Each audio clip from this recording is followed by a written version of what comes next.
pokok pembahasan yang pertama, interaksi manusia dan komputer. Yang kedua, faktor pendewasaan human-computer interaction. Dan yang ketiga, peran utama perancangan human-computer interaction.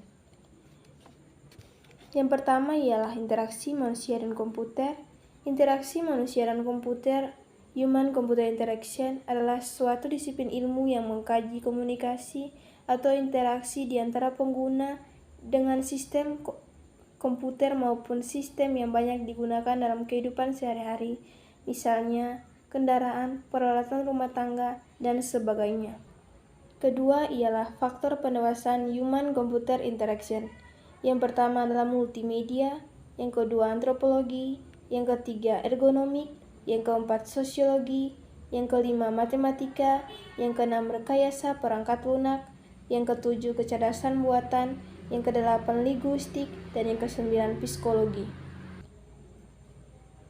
Kita datang dalam pokok pembahasan yang terakhir, yaitu peran utama perancangan human-computer interaction. Peran utama yang pertama adalah user compatibility, adalah topeng dari sebuah sistem atau sebuah pintu gerbang masuk ke dalam sistem dengan diwujudkan dalam sebuah aplikasi software. Yang kedua adalah product compatibility, adalah aplikasi yang bertopeng antar muka harus sesuai dengan aplikasi atau sistem aslinya. Yang ketiga adalah task compatibility, berarti fungsi dari task atau tugas yang ada harus sesuai dengan tampilannya, misalnya untuk report, orang yang akan langsung mengartikan akan ditampilkan laporan.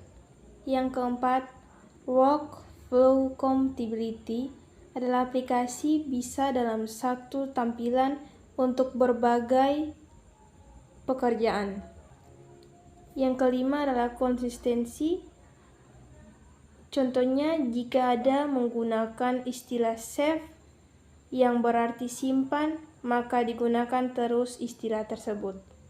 Yang keenam adalah familiarity, adalah ikon disket akan lebih familiar jika digunakan untuk perintah menyimpan. Yang ketujuh adalah simplicity, adalah aplikasi harus menyediakan pilihan default untuk suatu pekerjaan.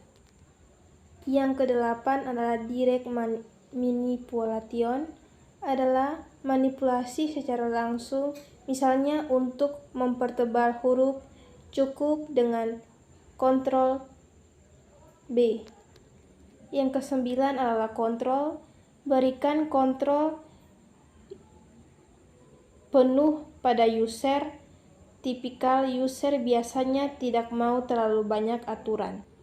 Yang ke-10 adalah WYSI-WYG, atau biasa disebut what you see is what you get, adalah buatan tampilan mirip seperti kehidupan nyata user dan pastikan fungsionalitas yang ada berjalan sesuai tujuan.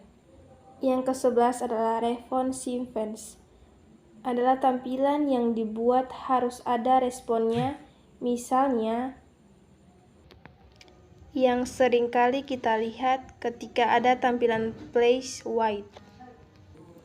Yang ke-12 adalah flexibility, adalah tool atau alat yang bisa digunakan user, jangan hanya terpaku pada keyboard atau mouse saja. Yang ke-13 adalah invisible technology, adalah user tidak penting mengetahui algoritma apa yang digunakan. Contohnya, untuk mengurutkan, pengguna tidak perlu mengetahui algoritma yang digunakan programmer. 14 adalah robustness, dapat mengakomodir kesalahan user, jangan malah error, apalagi sampai close. Yang ke-15 adalah protection, adalah melindungi user dari kesalahan yang umum dilakukan, misalnya dengan memberikan fitur back atau undo.